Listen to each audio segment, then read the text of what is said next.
Good evening all and welcome to another video on All Hail the Ale. It's Friday night, which of course in the middle of dry January means it's also alcohol free night as always on a Friday.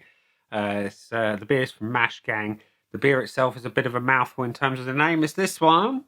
It is the Weeping Somnambulist.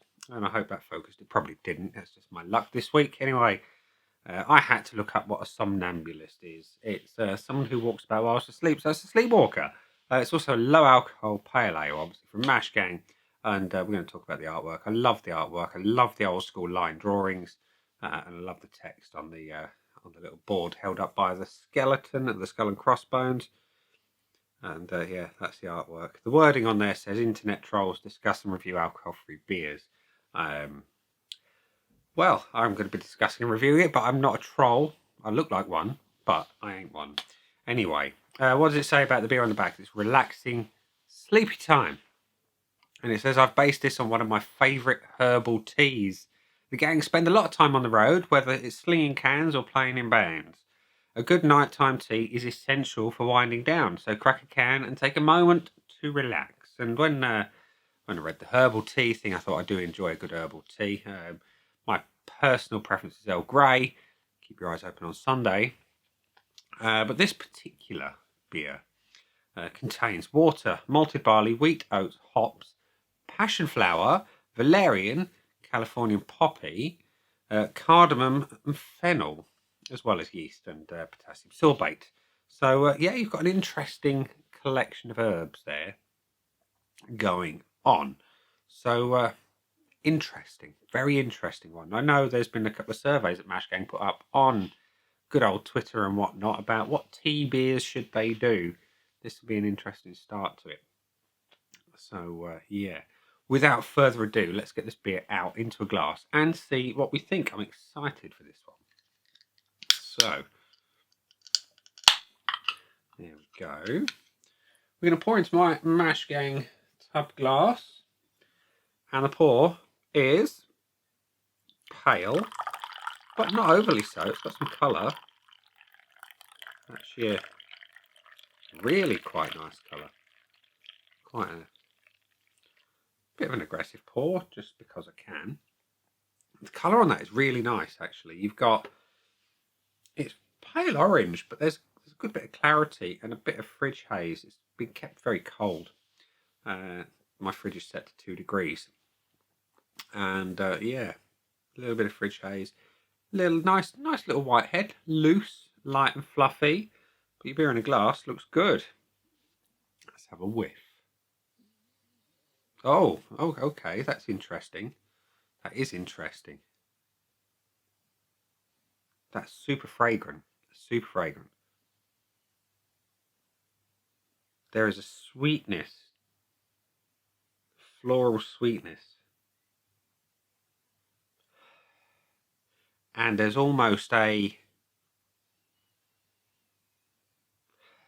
is something almost spicy off of it. It's floral, fruity, ever so slightly spicy, and it's kind of got like a cold mint type vibe. Not in so much the aroma, but in the nasal passages. You know, when you get like the Vicks Vapor Rub, it makes everything feel cold. I'm getting that. But yeah, floral, fruity, unique. There is no beer I've smelled like this. So it looks good. It smells really rather interesting. Let's have a taste. Cheers.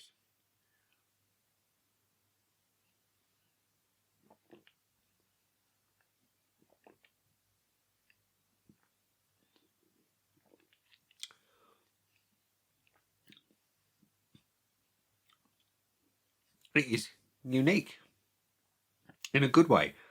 Body is light to medium. Carbonation is light, soft. It's not spiky in any way.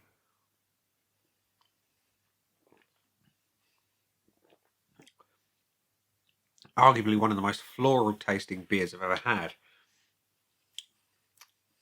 It's got Turkish delight vibes going on.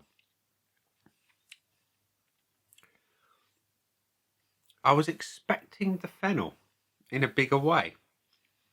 Fennel, I like fennel. I use it in a lot of cooking, and it's quite dominant as a flavour It's really quite restrained here. Arguably a good thing.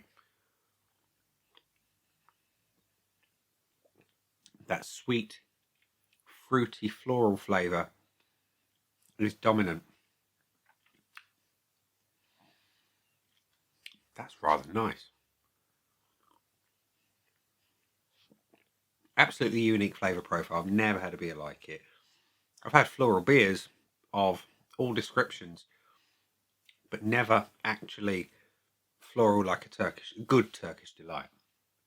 It's not as sweet as a Turkish delight, and that's a good thing. There's a subtle bitterness coming from behind. But overall, all the flavours are just exciting, light, but not light as in weak. They're not. There's no one that dominates the other. Really well rounded, really well balanced. And the finish on this beer is, how can I put it? Refreshing. There's no other way to put it. Refreshing, fruity, sweet. All round, rather lovely. Rather lovely, that. So, we've got a lovely can. We've got a lovely contents of said can. What do the points look like? Well, we have on Untapped, the aide memoir says 33 check-ins, 2 from people I know, 3.7 average overall, 3.5 from the people I know. What do I think of it though? Let's go to my scoreboard of joy, which for the Weeping Somnambulist has currently got the looks, the aroma, body, the taste, and the finish, and the bonus is blank. Let's fill them in. So, top off the beer once more. Revisit the colour. The beautiful colour. Colour equals confidence in flavour for me. It's a weird parallel that I've drawn. Beautiful orange colour, subtle fridge haze, soft, light, fluffy head. Not that I can generate much in a glass of this size, but you get the point. It looks great. It looks really good. It's having a point off the bat for that. The aroma is where you first get the clue that you've got something different going on. You get that floral note. The first sniff, it's like it causes you to draw back and go, what is this? At first, your nose doesn't really know what you see. Beer, your nose says this is not beer. Sweet, floral, fruity, something almost creamy on the nose. It's unique, and it's a good strength. It's not overly in your face or anything like that. It's a well balanced aroma. You can still smell that it's beer, but it's got so many things that your nose would not normally get, and I like it a lot. It's having a point. The body, light to medium. Carbonation, perhaps. For me, I'm normally one for a reserved carbonation. I'm not a big fan of overly gassy beers, but I think it could do with just a touch more. I think because those flavours really deserve to be pushed around your mouth and pop and burst everywhere, a bit more carbonation would go down really well with this one, I think. So I'm going to give it 0.75 on that one. The taste cannot fault. It's unique, it's floral, it's fruity, it's sweet, it's balanced, it's got a subtle bitterness that creeps through, which is a great thing for a pale ale. And yeah, there's nothing to dislike about it. And like I said, the flavours are light, but they're not weak.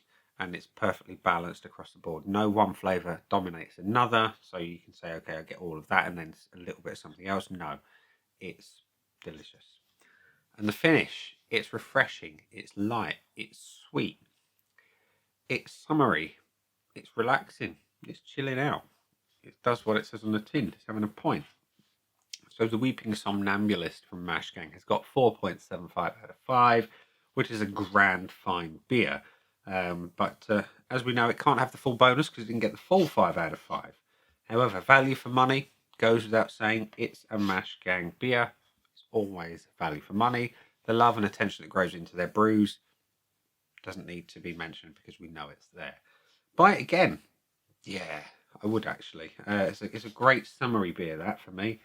It'd be perfect on a hot sunny day. Perfect in every way. light and refreshing. What more do you want on a hot summer's day?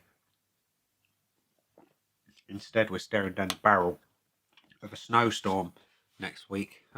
It's January, but hey, what can you do? We've got good beer to drink, so we'll enjoy that. So yeah, 4.7 out of 5 with a couple of bonuses as well. Happy days. Happy days. It's a good way to start Friday night. I always like to start Friday with a good beer, and this is one of them. So yeah, if you like them sweet and fruity and floral, absolutely give this one a try. And yeah, you will not be disappointed. That's been the beer. I've been me. Those down there are the buttons. You know exactly what to do with them by now. You got your like, comment, dislike, and subscribe. Choose any combination of them as you wish. And I'll see you again soon for another one. Bye for now.